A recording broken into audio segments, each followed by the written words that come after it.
Equity benchmark सूचकांक Sensex और Nifty में बुधवार को लगातार दूसरे सत्र में बढ़त दर्ज की गई। इसने लार्सन एंड टूब्रो में 5% से ज्यादा की तेजी का योगदान रहा, क्योंकि कंपनी ने पहली तिमाही के मजबूत नतीजे पेश किए हैं। हालांकि बुधवार को होने वाले अमेरिकी फेडरल रिजर्व के ब्याज दर निर्णय से पहले बाजार की धारणा सतर्क बनी रही। इसके अलावा विदेशी पूंजी की लगातार निकासी और भारत अमेरिका व्यापार समझौते को लेकर अनिश्चितता के कारण भी समग्र बाजार की गतिविधियां सीमित दायरे में रहीं।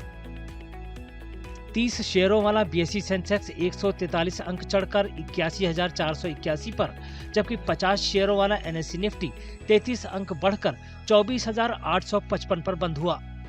सेंसेक्स में शामिल शेयरों में लार्सन एंड टूब्रो, सन फार्मा, एनटीपीसी, मारुति सुजुकी और भारती एयरटेल सबसे ज्यादा चढ़े, जबकि टाटा मोटर्स, पावर ग्रिड कॉरपोरेशन, इटर्नल लिमिटेड, बजाज फिनसर्व और हिंदुस्तान यूनिलीवर सबसे ज्यादा लुढ़के।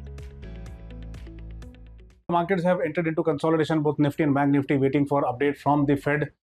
Fed interest rate decision is slated tonight India time around 11:30, so we'll understand as to how the markets would pan out. Most of the banking sector stocks have been seeing pressure on the downside, so they've been seeing continuous selling. Overall, it has been a selling sentiment, but I think it is rather waiting for the interest rate decision.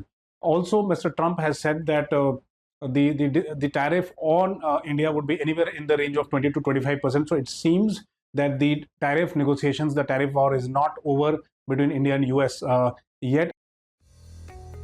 क्षेत्रीय मोर्चे पर capital goods, infrastructure, health care, FMCG, IT और telecom शेयरों ने बाजार की रफ्तार को आगे बढ़ाया, जबकि auto, public sector bank, financial services, reality, media, metal और ऑयल एंड गैस शेयरों ने बाजार को नीचे खींच लिया।